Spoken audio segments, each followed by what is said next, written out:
Bienvenue au SAV de la Tech, le podcast bimensuel qui répond aux questions non techniques des gens de la tech. Je suis Adrien Joly, celui qui code des interfaces pétées puis prétend que ce n'est pas un bug, c'est une feature. Et je suis Jérémy Giraud, Engineering Manager, et c'est moi qui est responsable lorsque les ingés de mon équipe codent des bugs. Comment ça, ils codent des bugs? Je croyais qu'ils étaient parfaits, tes développeurs. Non, je l'ai fait juste pour la catchphrase, et ils sont parfaits. Ah, ça va. Comment vas-tu aujourd'hui? Très bien, je suis très content de faire cet enregistrement. Et toi, comment ça va? Un peu fatigué, mais ça valait la peine. Vous avez célébré un point d'équipe, c'est ça? Ouais, entre autres. Ouais, j'ai fait le cumul de soirées, une habitude parisienne dont j'aurais préféré me passer, mais encore une fois, ça valait le coup. Top. J'espère qu'on saura répondre à une question qui arrive. Ouais. Alors, est-ce que tu as quelque chose pour nous? On a une question très courte aujourd'hui, donc c'est bien, on va pouvoir lire beaucoup entre les lignes, je suppose. Une question de Dan. Comment amener plus de diversité culturelle dans les équipes lors des recrutements? Jérémy, à toi. Alors, c'est la question sur laquelle c'est évidemment très difficile de répondre. En plus, j'ai ma formation DEI la semaine prochaine. DEI?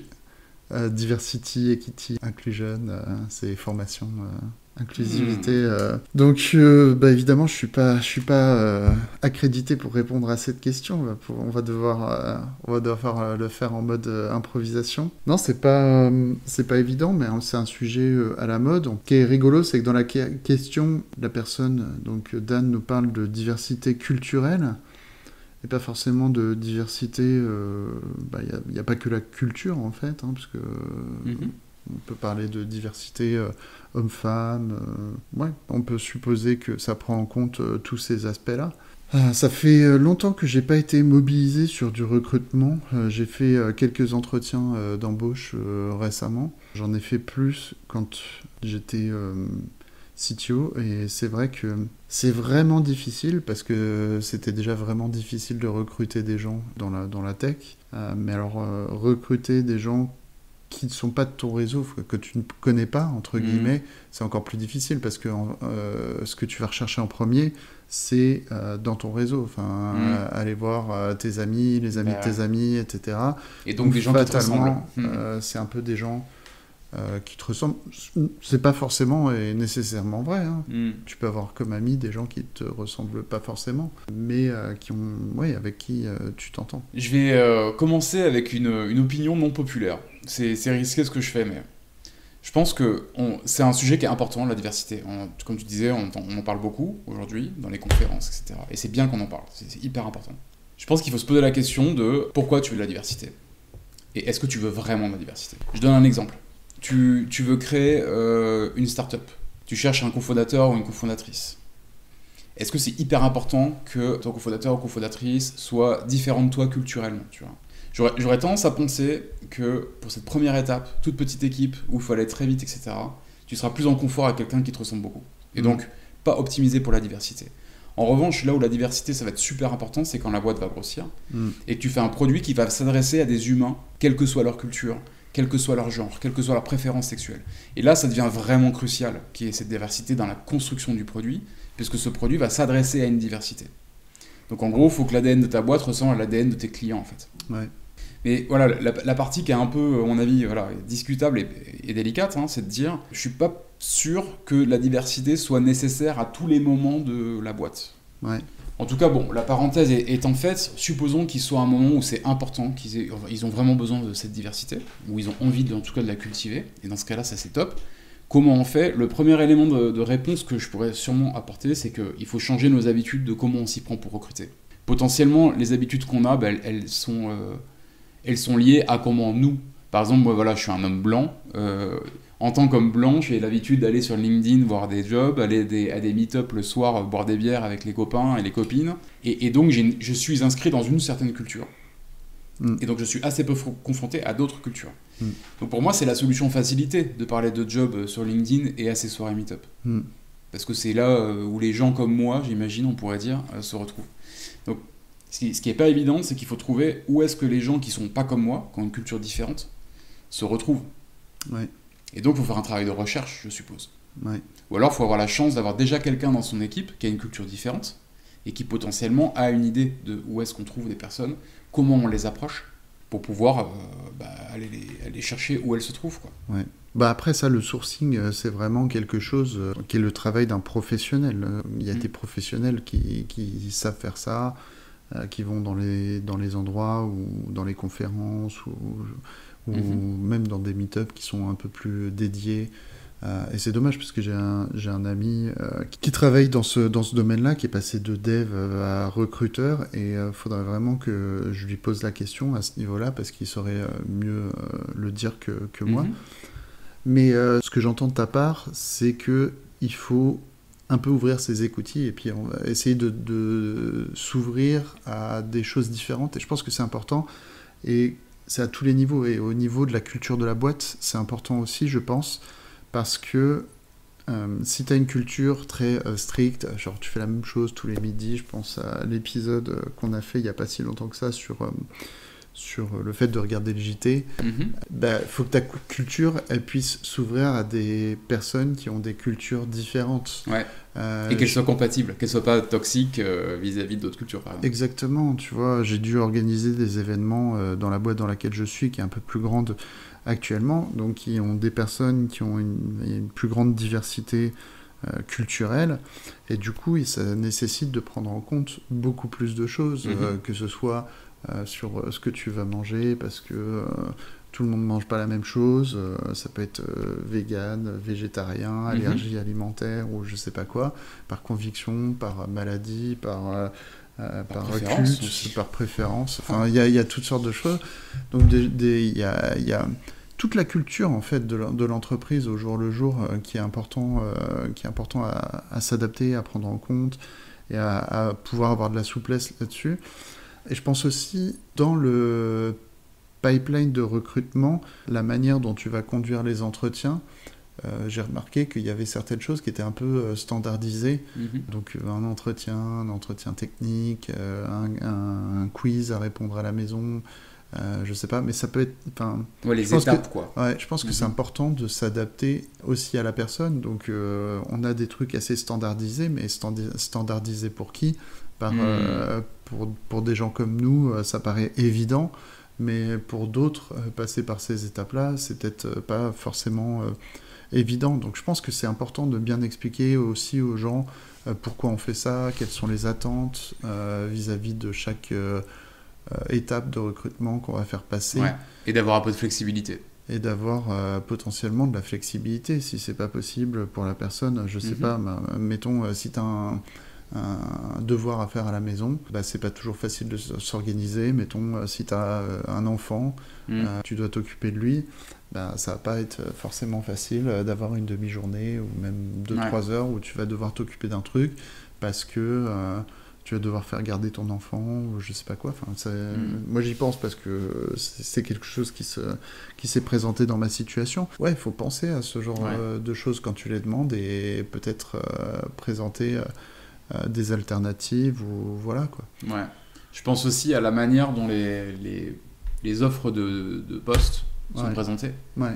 Il y avait un moment, ça devenait très à la mode de dire on cherche un ninja du code. Alors déjà c'était écrit au masculin pour commencer. Ninja du code, ça veut dire quoi ? Ça veut dire que tu codes en scred ou très vite ou que t'es un assassin. Enfin je sais pas, ça a plein de connotations qui peut rendre extrêmement mal à l'aise soit certains genres, soit certaines cultures, enfin je sais pas, certaines personnalités qui se reconnaîtraient pas en fait dans ce schéma-là. Et ça en fait pour moi c'est juste la suite de ce que tu disais juste avant, qui est quelle est la culture actuelle de la boîte quoi. Quels sont les actes, parce que je crois que c'est comme ça qu'on qualifie une culture si je dis pas de bêtises.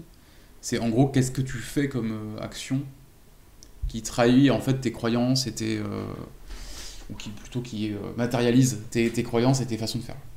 Et selon la manière dont tu te comportes et les choses que tu as l'habitude de faire dans ta boîte, ça risque de transpirer dans l'offre de job ou de mission que tu vas proposer. Et donc ça risque de dégoûter de fait tout de suite certaines cultures. Donc je pense qu'il y a un travail aussi à faire, non seulement sur la culture de l'entreprise pour commencer, et aussi être très attentif à, quand on écrit la description du poste, se mettre dans les bottes des gens, des types de personnes à qui on aimerait qu'elles se reconnaissent dans la description. Ouais.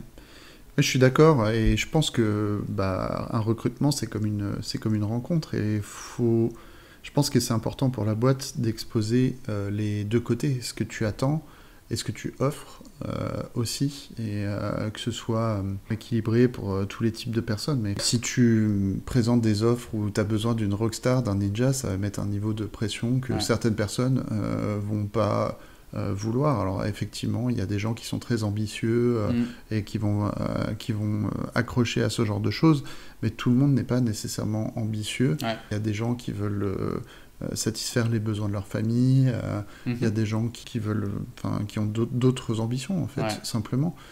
Et je pense que c'est important de rester un peu neutre à ce sujet-là. Mais en parlant de neutralité, j'aimerais dire quelque chose. Souvent, faut vérifier ses biais. Souvent, on se dit, je suis neutre, j'ai fait quelque chose d'impartial qui correspond, mettons, on va dire, aux filles, aux garçons, à moi, à ce que je connais pas. En fait, tu le sais pas nécessairement. Parfois, tu as l'impression de l'impartialité, alors que ça ne l'est pas. Donc, je pense qu'il faut le tester, et il faut pas hésiter, lors du recrutement, à aussi demander du feedback à la personne que tu recrutes. Moi, je me souviens, les recrutements que j'avais, le dernier recrutement que j'ai passé pour rentrer là où je suis, il était vraiment bien parce que entre les différents entretiens, à chaque fois, j'étais avec le coordinateur. À chaque fois, je trouvais les entretiens très fair. Et en plus, il me demandait... Très juste, donc. Ouais, excuse-moi. Excusez-moi. Très... Ouais, on n'a dit pas d'anglicisme. Mais... c'est vrai, c'était vraiment juste au sens où il me demandait à chaque fois un feedback sur la personne qui m'avait fait passer l'entretien précédent. Il m'expliquait en quoi consistait l'entretien suivant. Et c'était vraiment bien parce qu'en fait, les gens considèrent vraiment ce retour d'expérience. Voilà, c'est de se dire est-ce que j'ai bien fait mon travail en tant que recruteur, en tant qu'entretien? Est-ce que c'était juste pour la personne? C'est toujours bien de lui demander un retour. De toute façon, rien que d'avoir cet état d'esprit-là, c'est plutôt un bon début. Le fait d'accepter les retours venant des candidats. Parce que c'est... Ouais, c'est la première, la première étape pour de la perméabilité, entre guillemets. Et si tu veux faire bouger ta culture d'entreprise, il te faut ce retour d'expérience. Il faut que tu puisses t'ouvrir à ça. Et si y a un truc qui n'a pas marché, potentiellement le changer aussi, quoi. Ouais. J'aimerais donner en vrac aussi quelques éléments que j'ai appris, parce que j'ai eu une formation justement inclusion et diversité dans une précédente aventure. Et ça peut paraître évident maintenant, parce qu'on le voit de plus en plus, mais... on s'est rendu compte que le fait de marquer beaucoup d'attentes sur la fiche de poste faisait que les femmes et les hommes ne se comportaient pas du tout pareil face à une grosse liste d'attentes. Un homme avait tendance à dire bon, je coche que 3 cases sur 10, ça va le faire, je vais quand même candidater. Alors qu'une femme, si elle cochait pas toutes les cases, elle avait tendance ça réduisait énormément ses chances de se motiver à répondre à l'offre.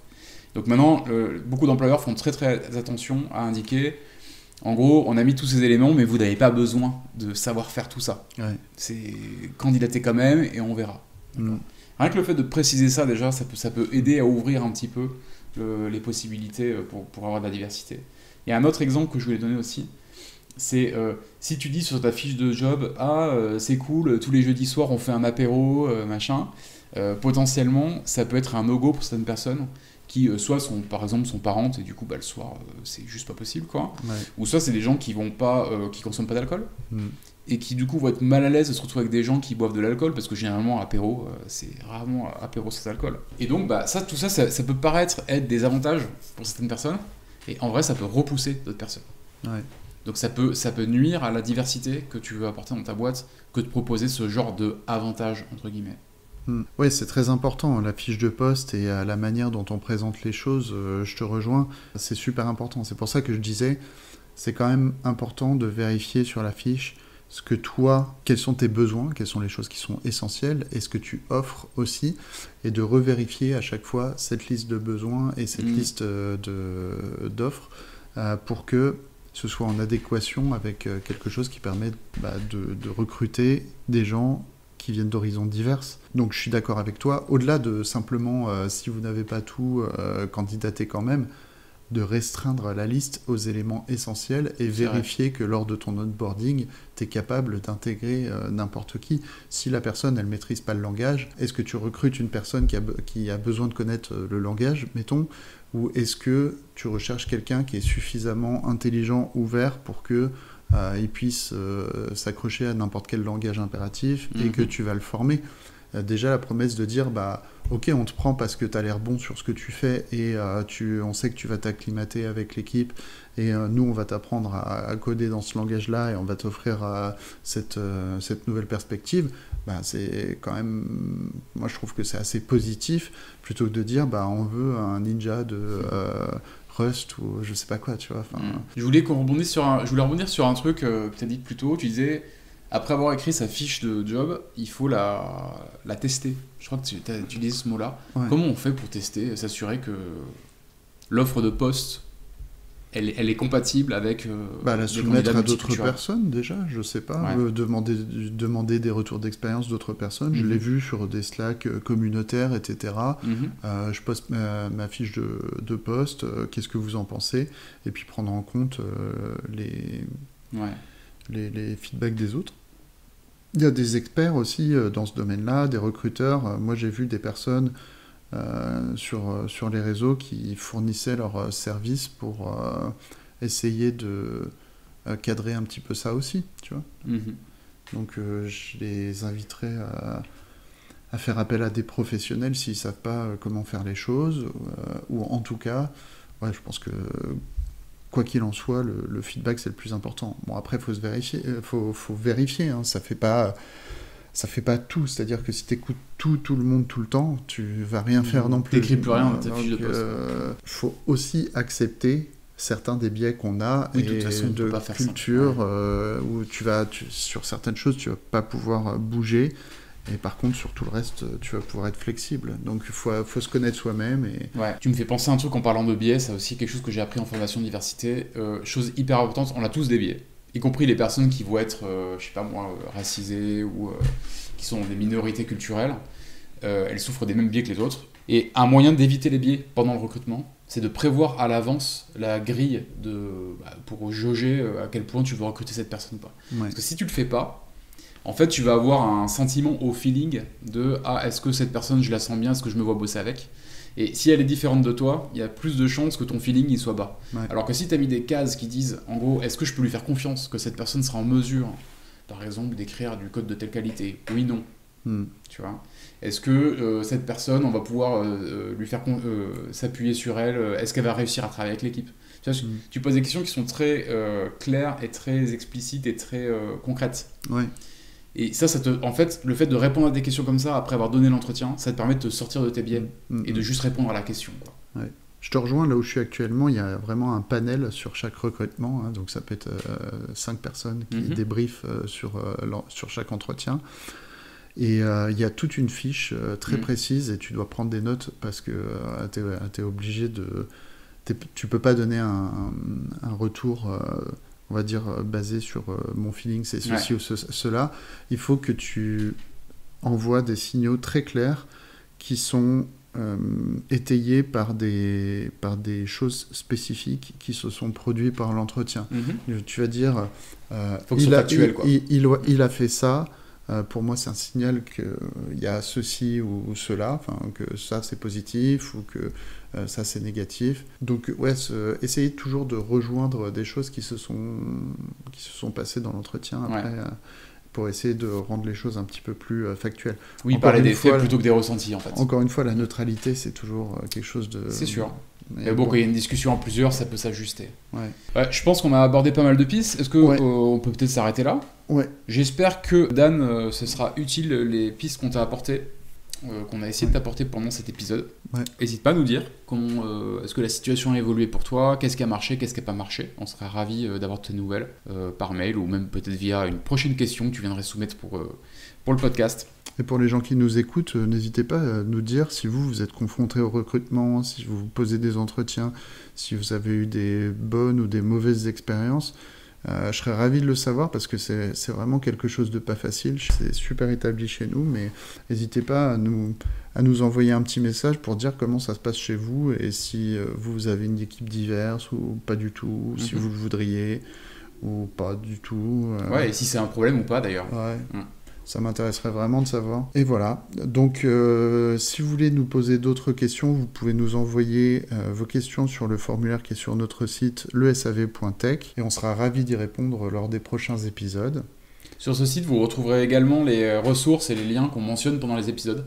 Donc n'hésitez pas à vous balader même dans les anciens épisodes pour retrouver ces références. Merci. Merci à toutes et à tous de nous écouter et de nous envoyer vos questions. Et merci à Adrien pour cette conversation. Et on se retrouve dans 15 jours pour un prochain épisode du SAV de la Tech. Merci, ciao ciao. Ciao.